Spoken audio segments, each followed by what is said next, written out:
Hi, I'm Candace. And I'm Ripley. And this is Comicsplaining. The show where we debate how to pronounce Kazar.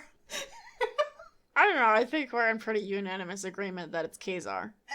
You're gonna find out very soon that we are indeed not. Oh boy. Alright, so we are starting off this week with X-Men number 10 from March of 1965 by Stan Lee and Jack Kirby, inked by Chick Stone, letters by Sam Rosen. And in this issue, we are going to have our first encounter, on this podcast at least, with the Savage Land. I'm not 100% sure when it actually debuts. It might be here, at least within the Silver Age, but not completely positive on that. So Savage Land is a jungle paradise down in the middle of Antarctica for reasons. I thought it was at the North Pole. No, it's Antarctica. I'm not entirely clear why this is a thing. By all means, it makes absolutely no sense to me. Well, this is like a weird trope that I've seen before, though, right? Yeah, they've kind of also, you'll see once we get going, but it's got like a journey to the center of the earth kind of thing. Yes, that's exactly what I was thinking of. Yeah. And they mash up that with Tarzan, which Yeah. is odd, but a thing. Kazar, unquestionably the most spectacular new character of the year. Introducing Kazar, Lord of the Jungle. Is he? Is he, though? A jungle. Well, is he the most spectacular character of the year? Okay. Well, I guess it would really depend what else happened in 1965. True. I mean, if, like, the alternative is like, hey, Night Thrasher, but we've got a while before we have to deal with him. What's going on with his knee? Fucked up, man. No good medical care down in the Antarctic jungle. You pull your knee, your muscles in your knee, or your ligaments, or whatever the shit is down there, it's game over. They're just gonna be fucked up for life. Hang on, this is really confusing. Thrill to Zabu the Sabretooth. What? Yeah, I'm really not clear. I also don't know what the MMMS is. So we're just going over the cover here, because there are like 4 different text blurbs going on. The MMMS Wants You has the thing, and I'm guessing this is some kind of, like, comic fan club or something, but I don't know exactly what it's short for. But I digress. Marvels. You nailed it. Nailed it. Got it in one. God, I feel so stupid. I know. Yeah, before we even consider diving into this one, I again want to note that I have no idea how to pronounce this motherfucker's name, really. I mean, Kazar, something else. It's all Greek to me. I think Kazar works. Kazar is always how I've pronounced it, or Kazar, I sometimes do, but... Kazar feels like how it should be, right? Because of the hyphen, it feels like it really emphasizes that first syllable. Yeah. Yeah. Well, we're gonna flip the page. Finally. And, yeah. Get the very unsatisfying Kazar, which is way worse than either of the options that we had. He's not Kazar, he's Kazar. I don't like that. No, I don't either. I would prefer either Kazar or Kazar to Kazar. Kazar. Yeah. Also, I really don't know what's going on with the proportions on this page. Yeah, I was about to say, Kazar is huge, and the X-Men are... It's also huge. Not all of the X-Men are tiny, but Jean and Scott are just like little dolls. Yeah. So when we open up onto the actual issue, we find Jean Grey telekinetically disassembling and reassembling a rifle, which is... That's pretty cool. It is, but I'm desperately trying not to go off on another Charles Xavier rant here. Like, he's not running the training session here this time around. It seems he's content to leave Scott as his deputy, which is fine and probably actually a good thing in some way. He's not, like, immediately undermining any sense of confidence that he may have built with this leadership thing. But there's just something about the fact that it's a gun that she's assembling that does give it a certain feel to it. Like, I'm constantly trying to stop myself from going off on a Charles Xavier manipulated impressionable children to be soldiers in his ideological war tangent. But, like, it's difficult when the thing she's doing literally a thing that soldiers do with her fucking powers. Yeah. It makes it very difficult to not be like, Charles Xavier has a child army. And he apparently has guns. Right. Why do they have guns? Why do they have, like, assault weapons? I don't like that. They don't make it easy for me to ignore this shit. I mean, it's really cool that she gets to do something actually cool instead of like, here, Jean, do some sewing in midair. Right. For fucking once, but it's like, wow, you just made this very difficult for me. It's like either 0 or 100. No kidding. But we move on to the next panel where both Jean and Scott are pining. Like, will you guys just kiss and get it over with? Hold a hand? Do something? This is ridiculous. Right. They're both saying different things aloud than they're thinking. Scott's like, excellent, Jean, you've refined your power to an almost unbelievable degree, while he thinks almost as unbelievable as your beauty, which leaves me breathless. Very teenage. Jesus Christ. And Jean's like, thank you, Scott, while thinking, but to you I'll never be anything more than Marvel Girl. Oh my It's god. like, will you guys just kiss already? Fuck's sake. Times like this, you really gotta feel for Charles Xavier, who has to hear this bullshit all the time. Yeah. Actually, yeah. Imagine running a school and you just hear all the teenage bullshit. Imagine running a school and knowing instantly who has a crush on who. And then you just have to live with that knowledge, like, oh god, they're at it again. You can't even do anything about it. I mean, what are you gonna do? Encourage them to get together so you can at least stop hearing this? Yeah. At best. So we're pulled away from this by the fact that Warren has not shown up for training. And when the gang goes looking for him, they find him watching TV, which is kind of a bad excuse. Yeah.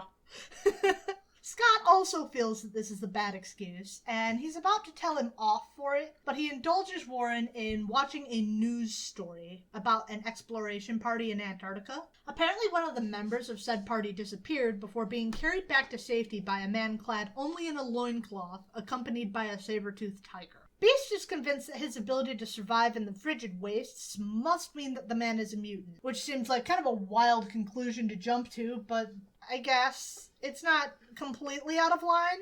But I really feel like he's not taking the saber-toothed tiger into account here. What, is the tiger also a mutant? It could be, but I mean, to be fair to Beast, at this point, the only people who have actual powers are mutants and Thor. But Thor's a god, so I don't think he really counts. Yeah, I guess everybody else Has really technology. has tech or training or something. Yeah, No, Hulk. tech. I would call that tech. Yeah. Well, he's not... He's a mutate, not a mutant, but Yeah. whatever. It's really not. This is really a stupid thing to get caught up on. It's semantics. Yes, it really is. But yeah, so this bunch of riled up teenagers quickly run off to see the professor, excited about what they saw on TV, and that's really oddly cute to me. Yeah. It's like, look, I just saw this story on TV, Professor. You're not gonna believe this. Daddy, there was a tiger on TV. It's one of those moments where they just feel like a bunch of kids, and I wish there were more of them. Apparently, though, Washington, D.C. has already reached out to Professor X about this, assumedly through his FBI contact, Fred Duncan, though that's not confirmed. He quickly dissuades Hank's assumption that the television guy is a mutant, as Cerebro hasn't identified him. However, he quickly relents to let the kids go blow off some steam and figure out what the deal with this dude actually is. I mean, if they haven't been out in a while, that's probably a fair thing Right. to do. Again, we've just discussed how much bullshit Charles Xavier has to hear. Maybe he just wants some peace and quiet without, but he'll never love me the way I love him. Yeah.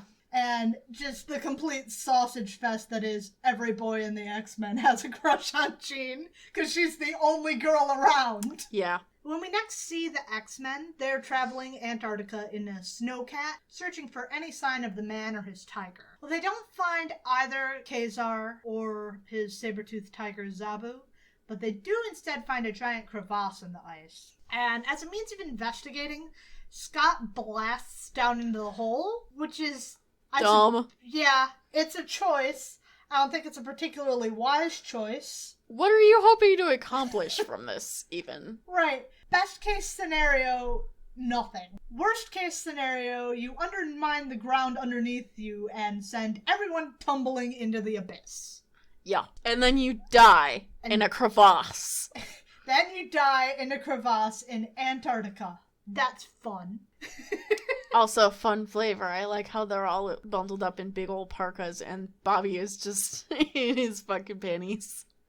Well, I mean... He's Ice Boy. Right, exactly. Why bother being all bundled up if you don't have to? Yeah. For reasons I can't understand, blasting an optic blast down into the crevasse causes a geyser of snow to erupt behind them, revealing a tunnel of some sort that descends down into the chasm. Okay. And the further they go, the warmer things get, until it's to the point that they can even shed their outerwear, take off their snow coats and everything. This allows Angel finally to scout out ahead with his wings, which I didn't note this before, but it's really funny that when the professor said they could go, Angel, ripped off his shirt and was like, I can finally stretch my wings! And then the next time we see him, he's bundled up in a coat, pouting in the snowcat, like, I can't stretch my wings at all, it's too cold.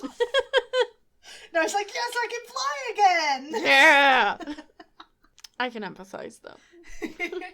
You two have trouble with your wings? Yes. Okay. They emerge into what seems like a giant boneyard of sorts, full of skeletons of giant monsters. And when Warren finally flies out of the cave and into the area proper, he's quickly set upon by giant pterodactyls, apparently looking for some kind of snack, and Warren fits the bill. He dodges and dives out of their beaks and kind of puts them off until his friends arrive, and Scott's able to chase them off with a few blasts. Emerging from the cave, apparently they've come into some kind of underground tropical paradise, buried underneath Antarctica. What I've never understood is exactly how that works. I might buy that there's geothermal heat because they're far enough down that maybe it's warm enough, but how do they have fucking sunlight? Good question. Never gotten a convincing answer on that, because, I think it's meant to be underground. Again, kind of journey into the center of the earth kind of thing. Yeah, but as we've mentioned before, with Silver Age comics, they don't necessarily portray that very well. Right, but later comics, it is also clear that there is, a sky of some sort. I don't understand it.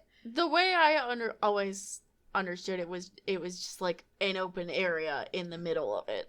Right, that's what I thought for a long time, too. But if that's the case, why don't more people know about the fucking Savage Land? Yeah. They just refuse to fly planes over Antarctica? I mean, I guess. It's cold there. Too cold. Planes Too cold. don't like it. Somehow, everyone has either neglected to notice a giant tropical paradise, or they have light underground. Not clear which is which. But the X-Men begin to investigate the area, seeing all sorts of odd prehistoric flora, like teeny tiny horses the size of dogs. And Angel decides that he's gonna scout out further ahead. Beast says this is an archaeological find, and that's not what archaeology is, Beast. Yeah, good catch. What the shit? That would be paleontology. Thank you very much. I'll have you know. Well, I never. So suddenly from the brush, charge a bunch of, I guess, local types mounted atop what looked like war ostriches or something. That is a weird looking thing. I don't think that thing is real. You don't say.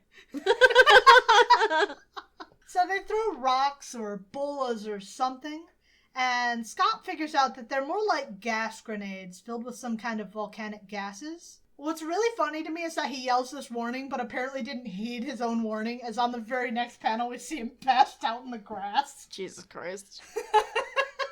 Only Beast manages to avoid being knocked out by the gases, and he's got his hands full with the attackers. He's unable to stop them from picking up the unconscious Marvel Girl, of course, and running off with her, of course. And suddenly from the brush storms the loincloth man and his saber-toothed tiger. I don't know why I'm pretending that I don't know their names. Hey, these other guys on the ostriches are fully clothed. Why is Kazar only wearing a loincloth? He's an exhibitionist. Alright. Maybe that's why he doesn't like them. They stole his clothes. Oy.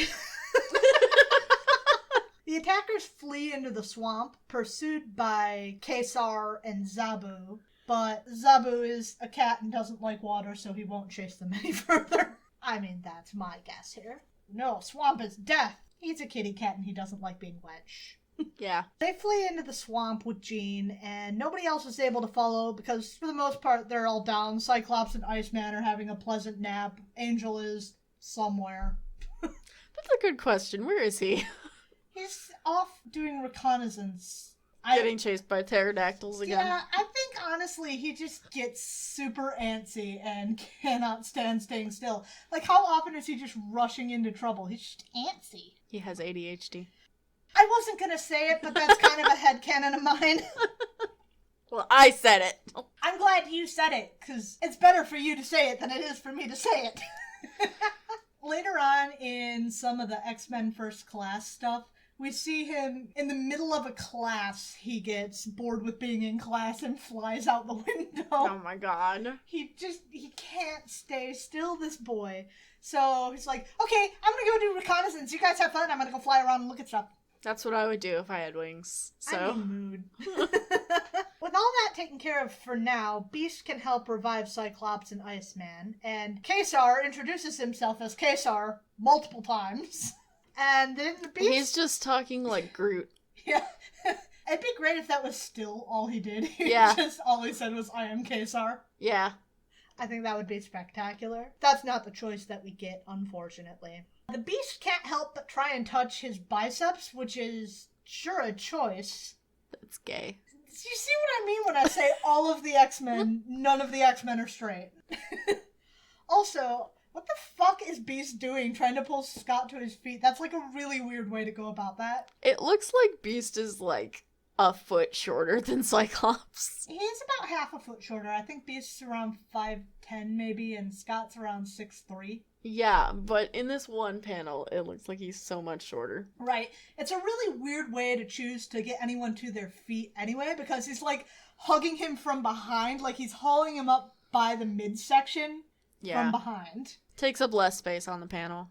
Yeah, it's a choice. It sure is. Beast tries to touch Kesar's bicep because he just can't contain himself, and this results in Kesar sicking his cat on Beast, and as often happens in the Silver Age, the situation escalates rather quickly. Kitty Cat, not happy. Bobby freezes the kitty cat. Kesar freaks out. Scott blasts a rock that Kesar was preparing to brain someone with. Kesar then sets his sights on Scott and grabs his visor, preventing it from opening. This only stops when they are all attacked by another outside force. Wow. This is pretty textbook Silver Age, though. Yeah, it is. Yeah. This all stops when we are met with Magor the Killer, last of the Man-Ape tribe. Okay. The X-Men watch Kesar fight and quickly kick the ass of Magor the Killer, last of the Man-Ape tribe. And it's a good thing that Kesar apparently has a remarkably short attention span, because he's now much more receptive to the idea of helping them beat the Swamp Men to find Jean, and he starts leading them through the jungle. Cyclops also touched his bicep. Oh, that's fighting touch. You're about to start off this whole thing all over again, Scott. So we turn to Angel, who has missed this entire thing, still just flying around checking out the Savage Land. At which point we find out that none of the X-Men bothered to bring a camera, which you would think that they might have, like, at least one, but whatever, I guess. We're also treated to another incident of Stan's odd fascination with the idea of superheroes making movies. Like, we've only seen it in the podcast that one time with Thor, but I've seen it multiple times with Spider-Man. It just comes up over and over again in the Stan Lee early Marvel Age stuff, where it's just like, what if superheroes made movies? It's like, what if? But it's never just, like, movies about them. They always want to have the superheroes in the movie. Yeah. They don't fully commit to it this time, but they're still like, it's too bad none of us brought a camera. We could film the science fiction classic of all time down here, and we wouldn't have to pay a cent to special effects men. He's still very fixated on this idea for whatever reason. It's just an odd little thing that keeps coming up. So while we and he ponder this, Warren flies directly into a net and gets bundled up with, like, zero pomp or circumstance. His one weakness. This would not be the first time that he's flown into a net. So exactly. You may be right. His one weakness, his attention span. Yeah, that's true. I mean, same. So it really feels like they forgot to draw Angel in the fight with Kesar, and they had to find something to do with him. Oh my god, that's amazing. It does feel that way, though, does it not? It does. It turns out that Warren's captors are the same swamp men that made off with Jean, and she reveals that they intend to sacrifice the pair of them. Warren suggests that she use her telekinesis to undo her bonds, but she can't, as they've been coated in pitch. Why does that... I don't know why that would stop anything. Okay. I just had to ask. Maybe she thinks it would be impolite. She's a stickler about manners. True.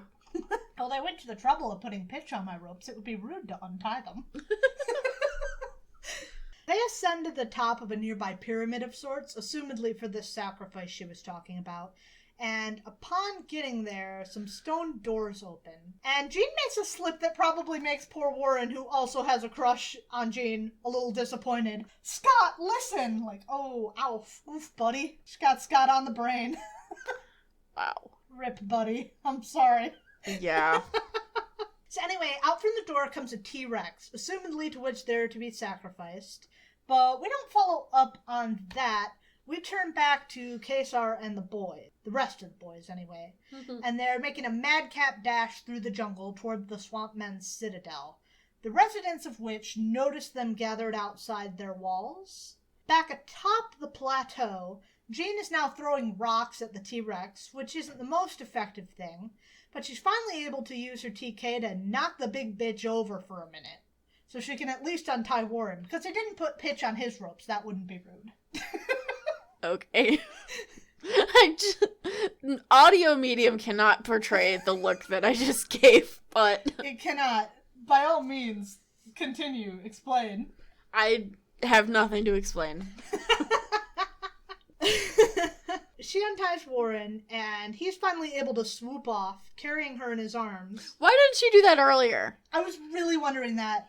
It was too distracting. She was scared, and then the T-Rex was coming, so all she could do was throw rocks at it, and I'm not sure why she couldn't untie Warren within all this. I mean, I guess when you're in that kind of situation, sometimes the obvious things don't occur to you. What the fuck is going on with her back right here? Her hands are still tied. Well, I understand that, but she's got a weird humpback. I don't know. I don't think it's that odd, really. How goes your graduation? Pretty good, it doesn't seem.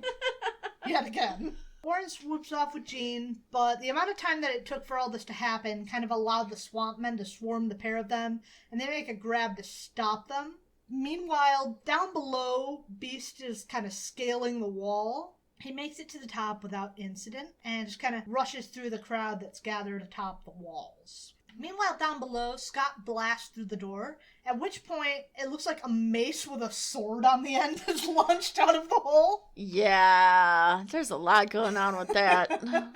There sure is indeed. Booby trap, attack, unclear. Kesar thinks Scott's magic is too weak sauce to do the trick, but he will get the job done, which he does by screaming. It isn't until the next page that we find out he wasn't just screaming for the sake of it.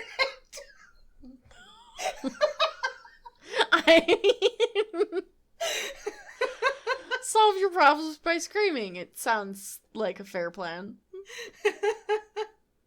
No, instead he was getting Zabu to lead an army of woolly mammoths into battle, which I feel like woolly mammoths are not jungle animals. They're prehistoric. I guess, but aren't they kind of like a way colder climate? Yeah.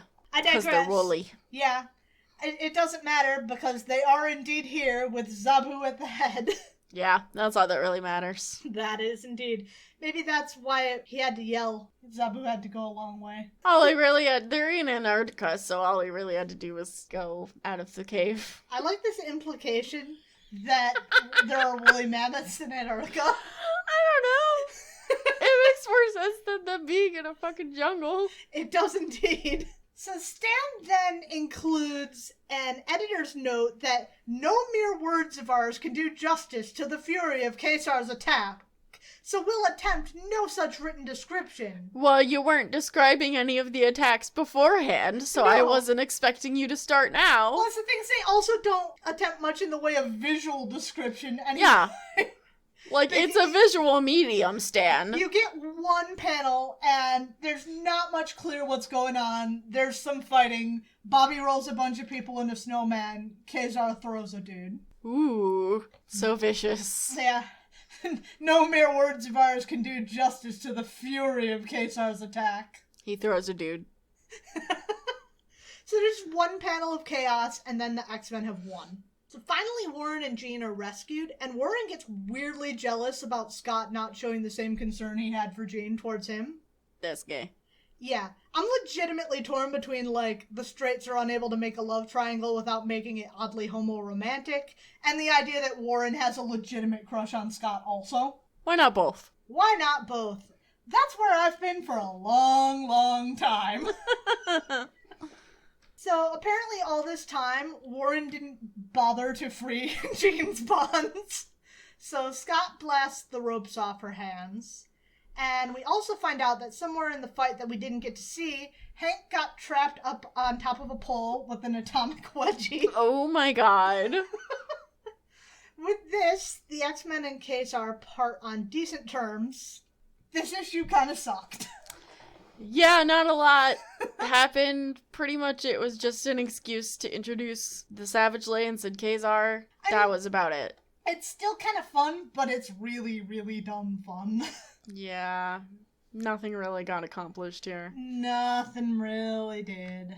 So that issue sucked. On to the next one. Yay! X-Men 11 came out in May of 1965 by Stan Lee and Jack Kirby, inks by Chick Stone, letters by Artie Simek. In stark contrast to the last issue, there's almost no text on this one. Yeah, this cover's really cool though. It is actually really cool. For a second, I couldn't figure out if this dude was giant or superimposed in front of the people. Yeah, it's hard to figure out whether he's giant or he's floating. I think he's floating.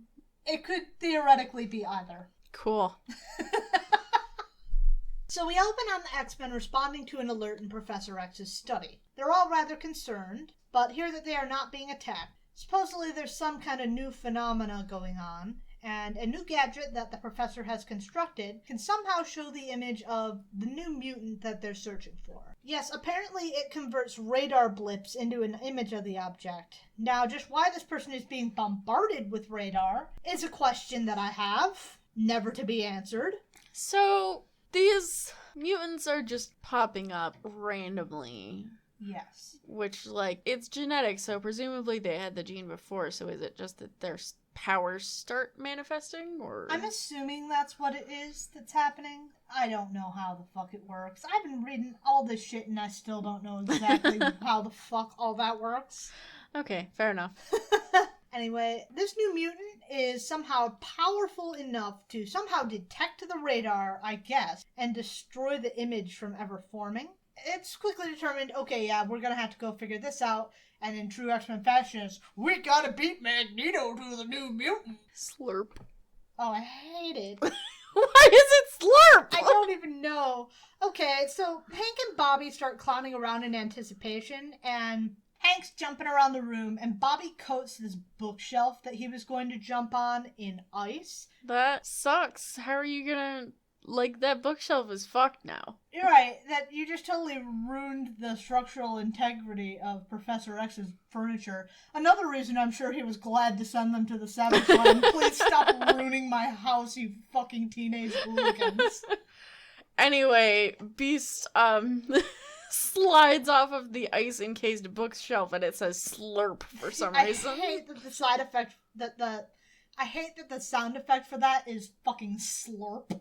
Slurp is a terrible word. It truly is. They're climbing around, and after a big ol' slurp, Hank goes flying off through the air, only for Jean to catch him, and for Hank to go sounding off like some kind of fucking incel. Deceased female! This is an affront to my dignity. What the fuck? Right? No, I'm fucking kidding. Assumedly, Jean does eventually put him down before he starts breaking out some diatribe about Chads and Stacy's. Jesus Christ. We don't actually see that. Instead, we see an older man talking to his landlady, and she demands the rent for him, and he's kind of weird about it, but he does indeed pay her in a giant wad of bills pulled out from his suit coat. This guy is so hairy. His eyebrows have more hair than most people have. He looks like an anthropomorphized monkey, if that makes sense. You know, I can see it. I see what you mean about that. But he also has like a weird, scraggly beard and an oddly erect, like, Fu Manchu. It's a Fu Manchu coming out of the corners of his mouth.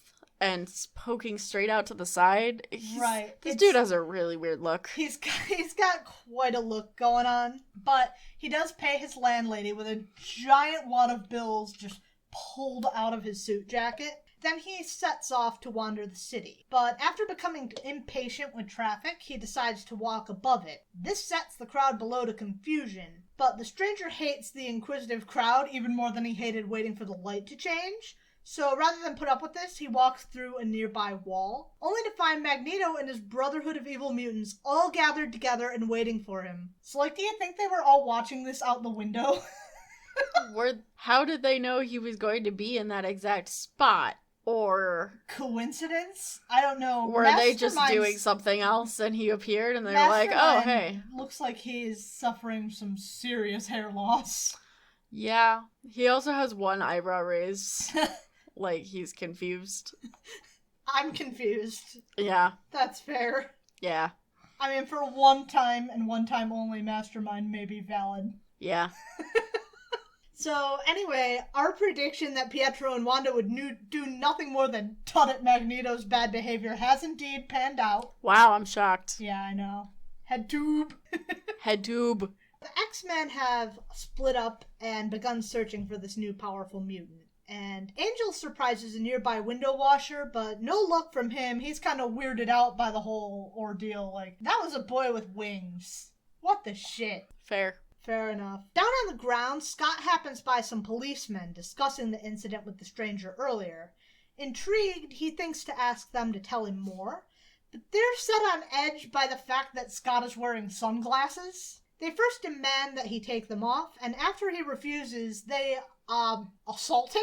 They finally manage to remove his glasses, and pretty quickly wish that they hadn't, because Scott's eyes are uncontrollable. Yeah. So he's blasting all kinds of things by accident, groping around on the ground, Velma style. My glasses, I can't find my glasses. Searching for him. And the cops pretty quickly do figure out, it's like, okay, well, I guess that must be Cyclops. But given the destruction at hand, they quickly decide he's more dangerous than the guy they were looking for in the first place, which I am wondering why the fuck they decided the stranger was dangerous. All he did was walk over an intersection, but I mean, Scott is only destroying things because they fucking assaulted him. Exactly! Everything would have been fucking fine if they'd have just let him be for not, wearing sunglasses? This is highly suspicious behavior. Sunglasses in the middle of the day? I think not. It's cloudy and that young man has sunglasses. Something's not right here. Maybe he has bloodshot eyes. Maybe he's been smoking the devil's lettuce. Oh my god. I had to come up with something, my dude. I don't know what the fuck else would be suspicious about wearing sunglasses. Yeah. Or are you laughing at my choice of the phrase, the devil's lettuce? Maybe both.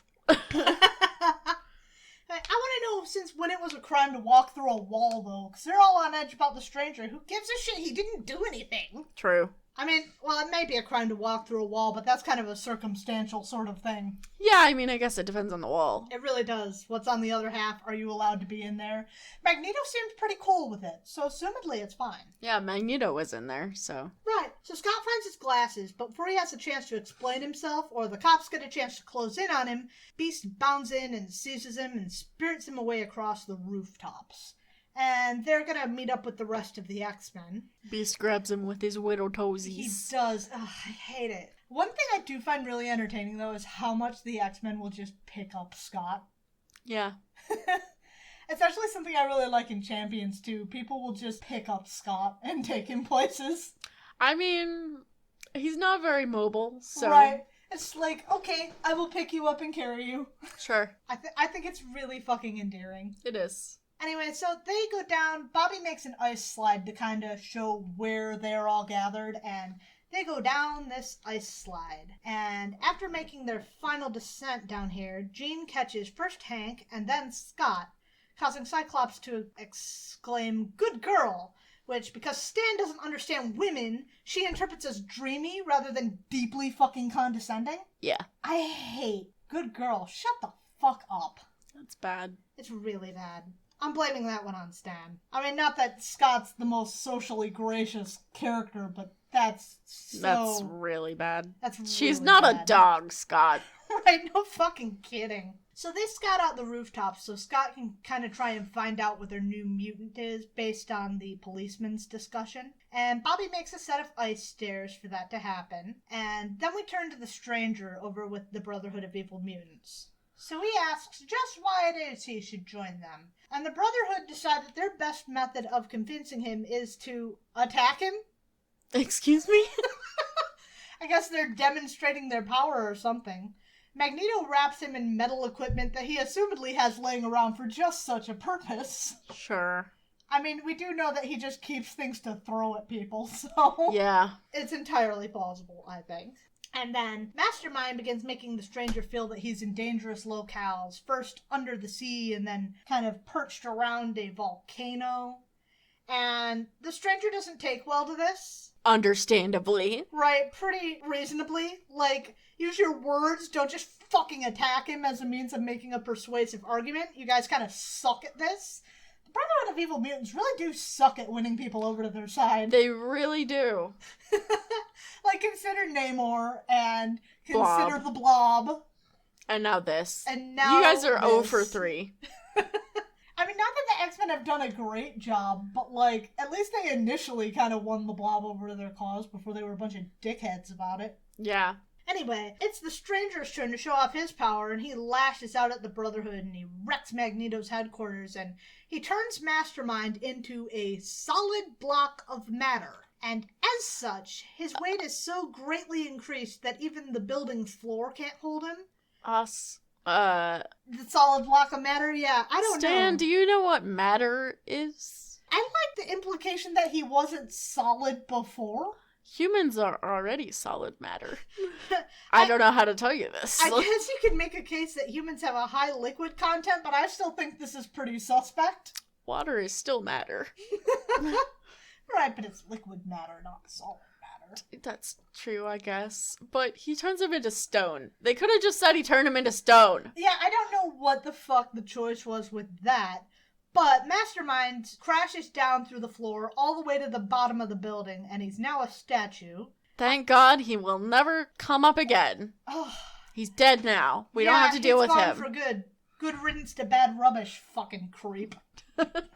We actually don't have to see him for quite some time. Fantastic. But he does eventually come back. Fuck. And it's kind of a big deal. Great. I can't wait for it.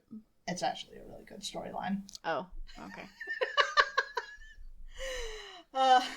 That'll be the Dark Phoenix saga. Ooh. Yeah. Anyway, we don't have to bother with him. The X-Men we go back to, they kind of see some of the backlash from the stranger's reaction because it... Police! I like to interpret that as like a very stereotypical French accent. El police! Police! I don't know exactly what the fuck that is or what my interpretation of a French accent was. But that's just how it settled in my brain. I guess because of how the dude looks. So the X-Men see that the stranger blew a hole through the wall of the building. That's significantly more dubious than walking through it. Yeah. So they rush there, hoping to get to the stranger before Magneto can. I have some unfortunate news for them. Yeah, but I mean, Magneto already kind of fucked it up, so... It's probably actually fine because of that. So Angel rushes in, as he is wont to do, and he picks a fight with the entire fucking Brotherhood before the rest of his friends fucking arrive, as he is also wont to do. Jesus Christ. Warren is not the sharpest fucking crayon. Yeah, definitely not. I love him, but he isn't. He really, truly isn't. He rushes in, and he's ready to fight Magneto, and then Quicksilver collides with him, and they kind of duke it out for a bit before Iceman shows up on the scene, and he manages to freeze Pietro in a shell of snow and ice, leaving him to fall onto the ground. I kind of like to imagine like a cartoon creak and fall sound effect there. That's a good addition. I don't know how else to explain it. That's just really how it looks. Like, he's frozen solid. Yeah. So he falls onto the ground, and Magneto wraps himself and the stranger in some kind of magnetic force field to protect them. Sure. But the stranger is like, I'm immensely powerful, and this is really not anything I need. Yeah, what is his power? Being powerful. His power is that he just does things. He just does things. I mean, pretty much. We've seen him walk on air, walk through a wall, turn Mastermind into stone, blow up the wall. He just kind of is powerful. Generically powerful. Yeah. There's a couple ways that you could make that work, like if his power was that he had the power to give himself powers in some way. Or there's the typical reality warping shit. Reality warping. Or if he, like, stole powers from other people. Yeah. That would be cool. But no, he just does that. He just does things. I'll get to this in a few minutes, but I think, if I recall, I know what's going on with him. Mm-hmm. He's like, I don't need your fucking force field. And he summons up some kind of weird teleportation tornado thing that they say is an energy funnel, but it really just looks like a tornado to me. Yeah. And also, suddenly, he's cool with Magneto for some reason. Yeah. Even though Magneto just attacked him. Yeah. I don't know why Magneto gets off easy when Mastermind is, like, now a statue in the basement. Yeah. Toad and Magneto jump into this energy funnel tornado thing, and it whirls them off to parts unknown, past Marvel Girl and Cyclops on the stairs, who both neglect to notice a whole-ass tornado whirling past them on the stairs. What the fuck? Observant. How goes that graduation? Pretty good, it doesn't seem. Yo. I don't even know if you can chalk that up to graduation. That's just embarrassing, kids. Yeah. Back in the room where everyone else is fighting everyone else, meaning Wanda, because there's no one else in this room, she uses one of her hex bolts to kind of blow up the ceiling over top of Beast, and he's left to kind of juggle the debris from the ceiling atop his feet, just spinning it around. He does that for a bit until Scott and Jean finally arrive and he's able to blast the debris. Jean decides to keep the heat on Wanda by chucking shit at her to keep her too busy to make more hex bolt. Wanda, she really doesn't give a fuck about this. She doesn't care about fighting them. She just wants to get to her brother, who is assumedly suffocating in his shell of snow and ice. Yeah. Hey, once again, Magneto left them there. This seems like a good time for them to fuck off. It really, truly does. Which they finally fucking do! Oh my god! Quicksilver and the Scarlet Witch have finally decided they are done with this whole ordeal. Thank fucking God. Holy shit, I didn't actually expect them to do it. Right. I don't know why this is the line in the sand. Like, all the times that Magneto did some horrific thing that you were not on board with, or stabbed your other new friends in the back, or any other thing, that was not it. This was finally the line in the sand, this all of nothing. I mean, don't get me wrong, I'm glad that they're finally leaving, but Jesus fucking Christ, why this? I guess you gotta draw the line somewhere. Where? Oh, Mastermind's gone now. He was the whole thing holding this enterprise together. After Mastermind. After the third time that Magneto just fucking leaves them there. That's fair. Third strike, you're out, Mags. Yeah. The X-Men offer them the opportunity to join up, which I also think is, I don't know, I get it, and Scott already says, it's like, I always felt you didn't belong with the band of evil mutants, why don't you join us? But I just kind of feel like that's very quick water under the bridge to be like, hey, come join our club. See, I was just thinking that's kind of cool of them, because, anyone else would probably, put them in jail or something.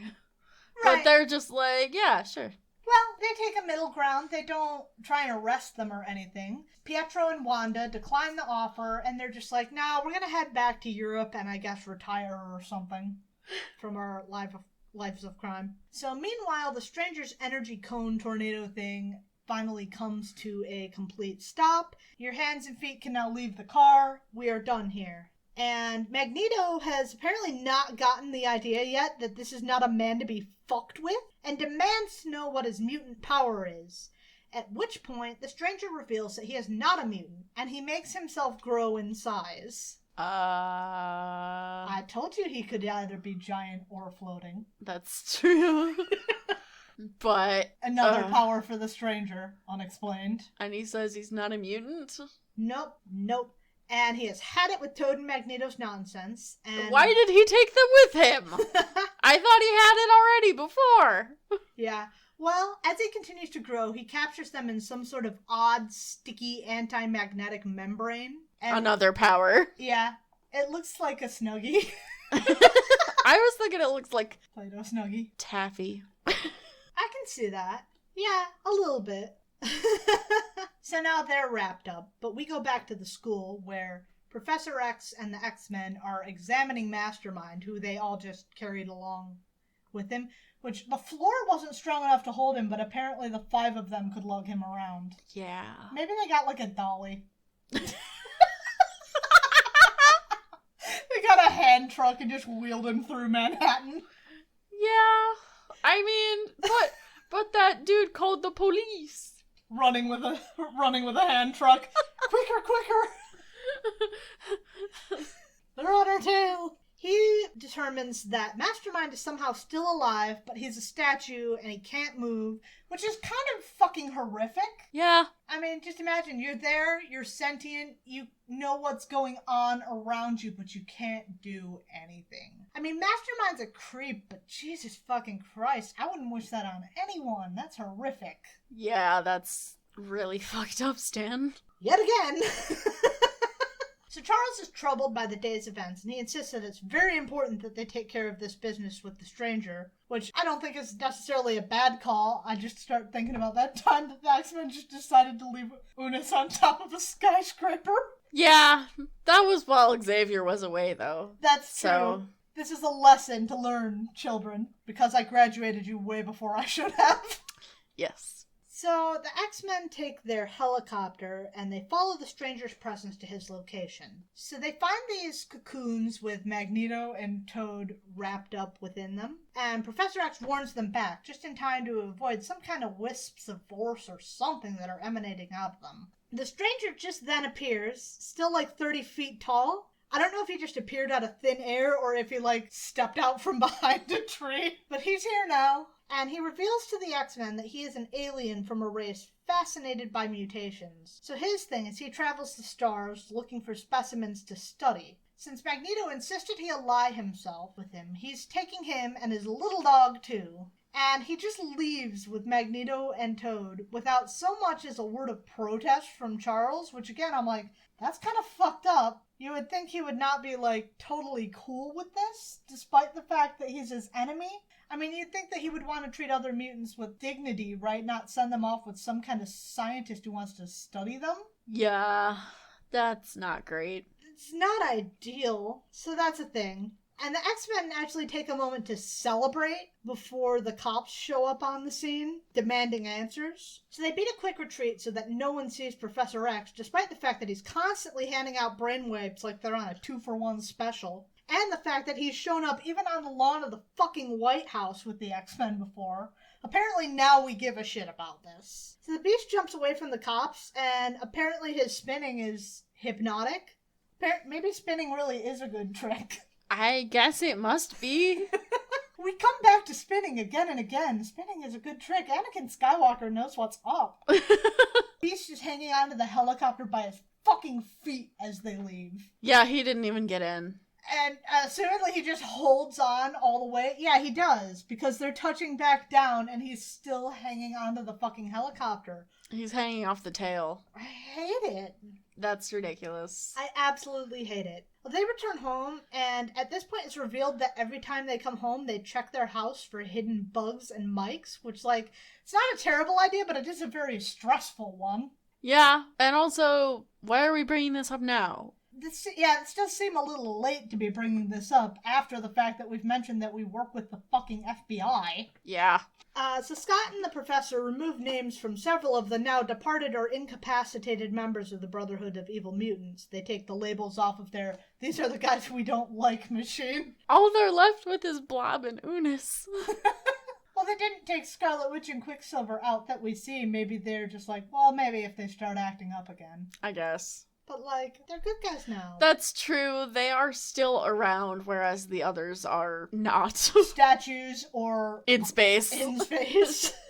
So, before they have a chance to really kick back and relax after this, though, the alarm starts going off, sounding off after some new threat, which we will hear about on our next episode covering the X-Men, which is actually going to be a really good one. That's what I've got for you today. Cool. I kind of think it sucks that, I guess you can't just make this all the Magneto show, and Magneto has been showing up a lot.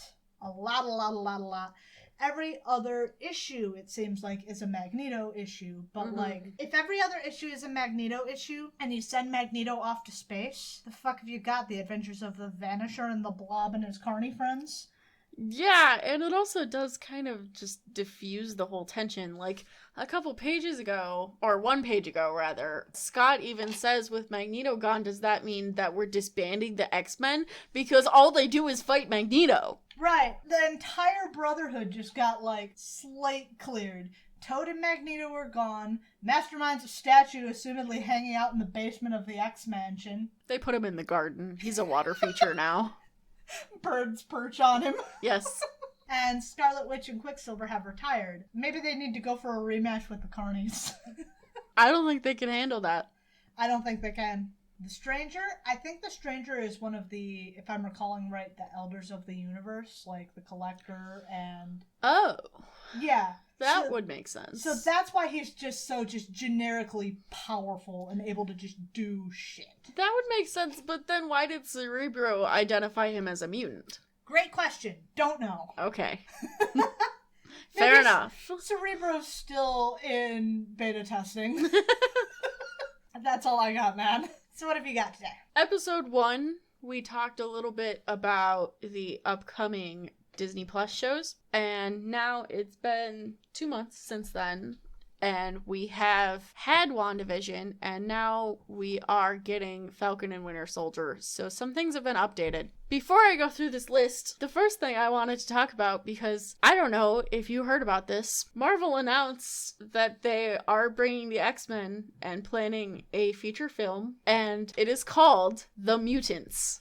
Huh. I have not heard about this. I knew they were talking about different ways to bring the X-Men into the universe. I have not read anything about this because I am not good at keeping up with the news. Yeah, so they decided to call it The Mutants. Not much has been said about this. I think that name is awful. It's really bad. Maybe it'll change down the line. Well, yeah, that's just it's like the tentative title. Yeah. It sounds like a sitcom, kind of. No, you know what it sounds like? It sounds like an Adult Swim cartoon. Well, it's bad. It needs a new name. It's bad. Anyway, the only thing I've seen about this, I'm not sure if this is true.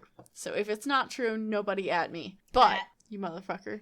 I just said don't at me. At you. Anyway, someone who's working on it said that they decided to call it The Mutants because X-Men is too gendered. I don't know if I buy that. This automatically makes this seem like a really weird call with Disney. I don't buy that was the reason. And also, it feels really disingenuous when Disney Plus doesn't have any fucking shows or movies about gay people. Not to mention, consider the whole stupid Watch the Queen Conquer segment of Avengers Endgame. I'm not gonna buy that it was too gendered. And again, I still feel like it's a working title. That's what it sounds like. Because no one's gonna call it that, right? Surely they're not gonna call it that. No, just call it the X-Men. Please, God. Please, God, call it the X-Men. They're gonna call it the X-Men. Come on, be real. God, I hope so. So, on the topic of other things, Black Widow, the new release date is July 9th. So far. Now. The New Mutants of the MCU. Nothing ever entertains me more than how many times the release date for New Mutants got changed. Yeah, so Black Widow has been pushed back a bunch of times because of the pandemic. The pandemic. Because Disney was really, really resisting the idea of not releasing it in theaters. Right. But with this new release date, it looks like they have at least conceded that they're going to have to at least do a split release. Yes, so they're going to do it in theaters and make it available on Disney Plus on that same day. I don't think that's a bad call. God, I would really love to go to the movies. I know. I missed the movies. The last time we went to the movies was actually, I was joking about New Mutants, but that was the last thing we went to the movies for, and we went to a drive-in theater to see it. Yeah, it was fun. Not a great drive-in experience because the screen... the lamp on the projector was so dim. It was really bad. We could barely tell what was happening. Right now we're doing Falcon and Winter Soldier. I know you haven't watched it yet. I have not. There's 2 episodes out. I won't talk about it because I don't want to spoil you. Are they already out? Yeah. Dude. You should watch it. I really should. You love Sam. I do love Sam. Didn't you cry? Oh my god, you're gonna bring this up. I will call you out. Okay. In front of all 10 of our listeners. Yes, listeners. One time, I was in a very emotional mood, and I just started thinking about how good Sam Wilson is, and I started crying. It's true. This happened. So I'm sending a message out to our group chat, like, just started crying thinking about how good Sam Wilson is. And now no one will ever let me fucking live about it because it was so embarrassing. But I love him because he's good, so fuck you. So you should watch the show. I should. I don't know. Do we have enough Kleenex for that? I don't know. So after Falcon and Winter Soldier is coming June 11th now, the Loki Show is coming out. Or starting, at least. Loki's coming out? God, I hope so. I mean, they were saying it was going to come out in May, and then they randomly put it in Pride Month. So Loki's coming out in Pride Month? Fuck yeah. Hell yeah. That would be awesome. Stick it to the man. I don't believe Disney will do it, but it would be cool. I don't have that much confidence in Disney, personally. We'll see. We'll see. Shang-Chi is coming out on my birthday this year. Nice. Which is September 3rd. Your birthday is the opposite of my birthday. Yes. Ripley's birthday is... March 9th. March 9th. Mine is September 3rd. So theirs is 3-9 minus 9-3. Depending on where you live. Yeah, well... It's still backwards no matter what. In America, goddammit! It's our freedom date! After that is The Eternals on November 5th. God, I've never given a fuck about any of the Eternals ever, and I cannot see this changing that. They're like fake Olympians because I guess they didn't like the way they did Olympians the first time. What kills me is, like, there are several of these weird family groups that, like, I give successively less and less shits about. Yeah. Like, there are the Inhumans, and they're a royal family, and I don't give a shit about the royal family of the Inhumans or the Inhumans at all. And then there's the Eternals, who are, like, a big family that I give even less of a fuck about than the Inhumans. Yeah, I think that's fair. After that is the 3rd Spider-Man movie. On December 17th. One of these days the whole segment is just going to be me unleashing a unstoppable torrent of vitriol over how much I hate Spider-Man Far From Home. I think that would make a good bonus episode. Oh god, it'd probably be fucking length of a regular ass episode because once I start, it would never fucking stop. I look forward to it only because J.K. Simmons. Yeah. J.K. Simmons was so good as J. Jonah Jameson in the original Sam Raimi Spider-Man movies that no one else could ever be J. Jonah Jameson again. So just seeing him in that little teaser at the end of Far From Home is like, okay, well, I'm not excited about anything else going on in Spider-Man, but get me pictures of Spider-Man! As far as movies this year, we've got potentially... if these dates hold up, Black Widow, Shang-Chi, Eternals, and Spider-Man all coming out this year. We'll see. I mean, it's not like it's unprecedented. On top of all the Disney Plus shows. We'll see. It's gonna be a lot of content. Well, it's gonna make up for a very dry year last year. Yes, that's true. After that, got stuff like The What If Show, Hawkeye, Miss Marvel. All 3 of those are set to come out this year. I don't know when. No release dates just yet? No. The only ones we have release dates for right now are Loki. Loki is the only one that hasn't aired yet. Loki and Loki. Loki. Doctor Listeners. Strange and the Multiverse of Madness. Yeah, that's coming out next year. Movie? Yes. Well, yeah, now I'm thinking about it. That's probably obvious. Yeah. Yeah, I like Doctor Strange way more than I have any goddamn right to. I've explained multiple times how stupid and weird I get about magic, and I also hate Benadryl Cummerbund.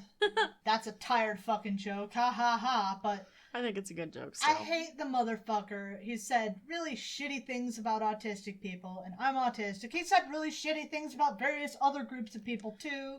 There are various other problems with Doctor Strange, like the whitewashing of the Ancient One.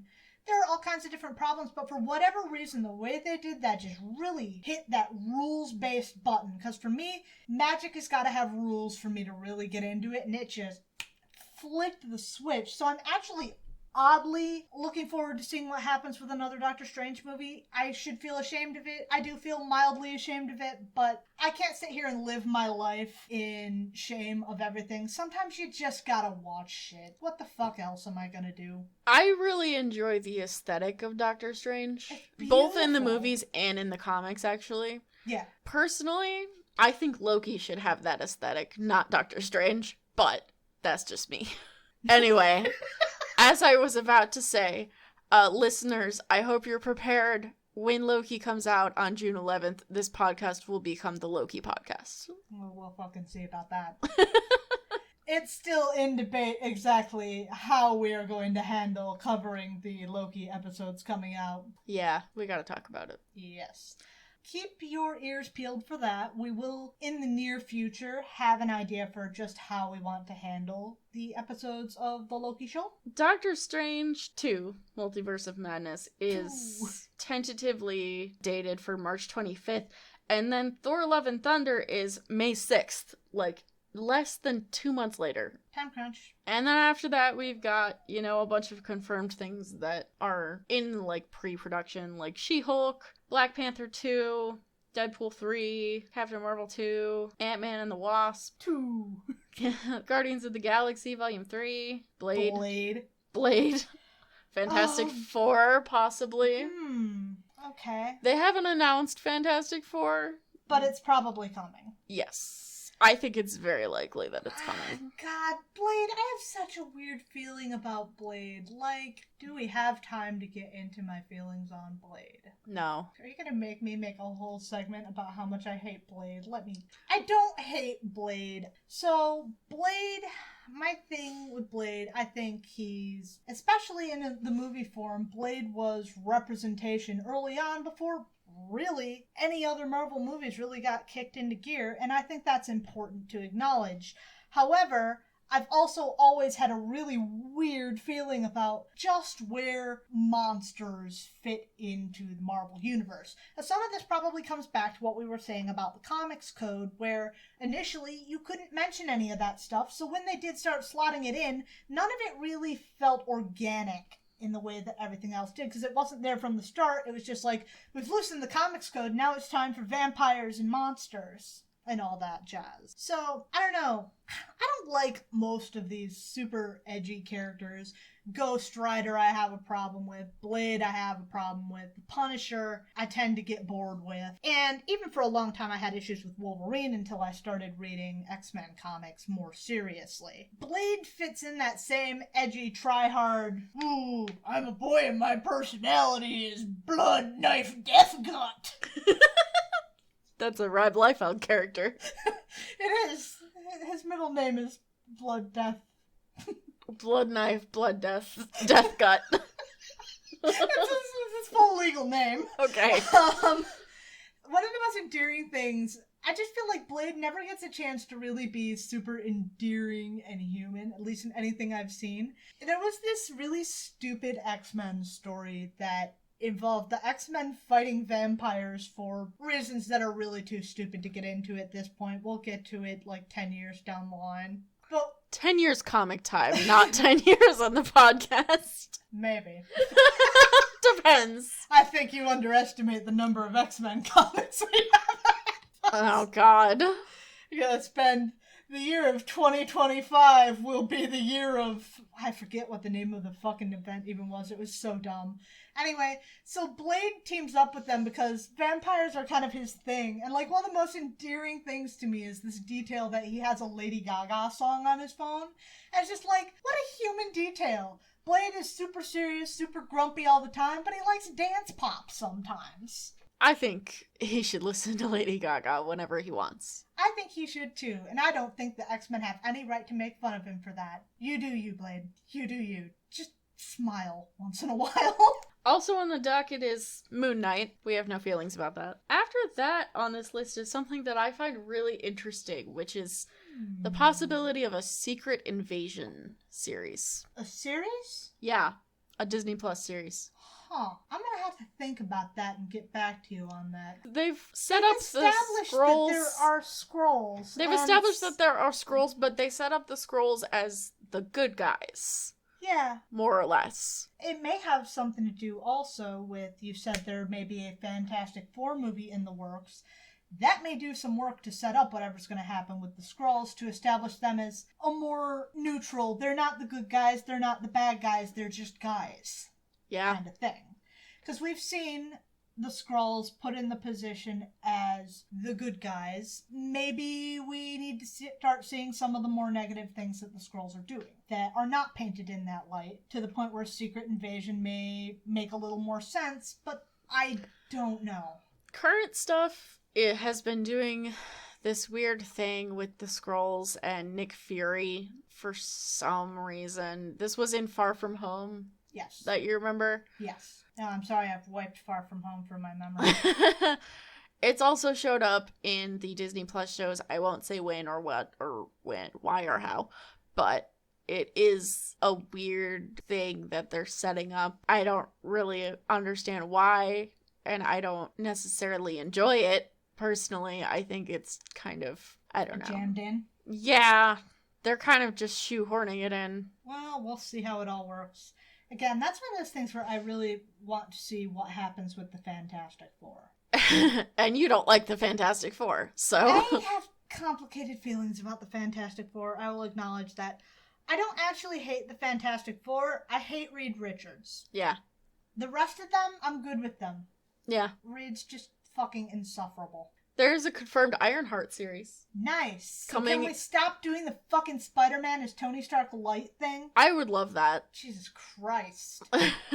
I mean, Spider-Man fans hate it. Iron Man fans hate it. Stop doing it. It's fucking terrible. It drives me nuts because Spider-Man is one of the things that I really like, and I really wanted to like more within the MCU.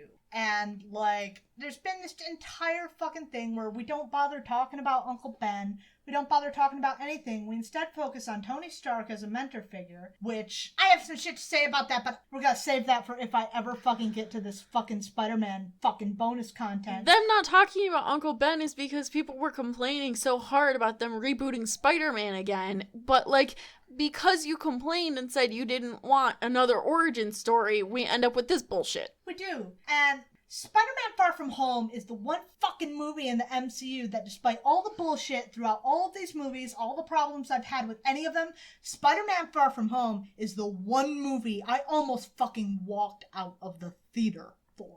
And it was very much related to the Spider-Man is Tony Stark light kind of thing. So if we could actually properly lean into fucking Ironheart, thank you, God! I'm very animated about this. Jesus fucking Christ. It's reasonable. After that on this list is Armor Wars. I don't know anything about any of that. I also don't know anything about that. Wow. Where's my Iron Man expert when I need them? I'm sorry. I just haven't read that yet. Typical. I've spent the last, 5 years doing nothing but reading Thor comics, okay? Alright, fair enough. There's going to be a Guardians of the Galaxy holiday special based on the old Star Wars holiday special. Yes! Sorry, that was really loud. That was really loud. I joked about a holiday special several episodes ago. I love the Star Wars holiday special. It's unwatchable garbage, and it's my favorite thing in the world. The Guardians of the Galaxy holiday special is being written and directed by James Gunn. Okay. Which sounds good. He seems to show that he knows what he's doing with them. Yeah, so, I mean, that's pretty much what it is. There's also going to be a little animated series about Groot. Good. Ryan Coogler is getting a television series set in Wakanda. Cool. We don't know what it's about yet. Wakanda. It's about Wakanda. That's good for him, though. Yeah. And that's all I know right now. That's where we stand. All right, well, if that's going to be it for us, we are going to run through a couple of our last-minute things that we always do. I'll have you guys know that we got 2 new comments on our YouTube. What? And they were all links to sex sites. Thank God. They're deleted now. Thanks for nothing, assholes. I'm kidding. I love you guys. That does bring up the fact that we do have a YouTube, if you ever want to watch a version of this that contains video, where you can see versions of the comic clips that we're talking about. We start talking about how Beast's spinning is hypnotic. That's where you're going to find that shit. Look us up on YouTube. Watch us, like us, subscribe us. We love you. You can also get in contact with us on Facebook, Tumblr, or Twitter. We are Comicsplaining on all of those locations. If you'd like to support us, we are over on Patreon. For $3 a month, you will get access to our episodes one day before they come out. For $5 a month, you get any bonus content that we may come up with. We've teased several things before, talked about my ranting about Spider-Man Far From Home and how much I hate it. That may come. I may give a guide for how to start playing Marvel Puzzle Quest as a beginner. That's an opportunity. If you would like to leave us a review over on Podchaser or iTunes, we are available on both of those places, and we would really appreciate that, because that's going to help us get a lot of listeners, I think, if we can start getting ratings and everything. I think that would be super helpful. I mentioned just a minute ago about Marvel Puzzle Quest. If you want to join us over on there, our alliance is 61Fix. That is the number 6, the number 1, the word fix as in fixing your car. We could always use more people to help us get through team events. We love you. We'll chat with you on the great interface that is Marvel Puzzle Quest Alliance chat. Read my webcomic. It's tempest.io/series/ephemeris, EPHEMERIS, and also catch me playing D&D every Sunday at 7 p.m. EST on twitch.tv/droptune. All right, with that said, we are going to be back next week covering Thor, and X-Men will be the week after that, which I promise will actually be a good comic. Unlike either of the ones we had today. I make no such promises. Well, we look forward to talking to you then. Bye! Bye!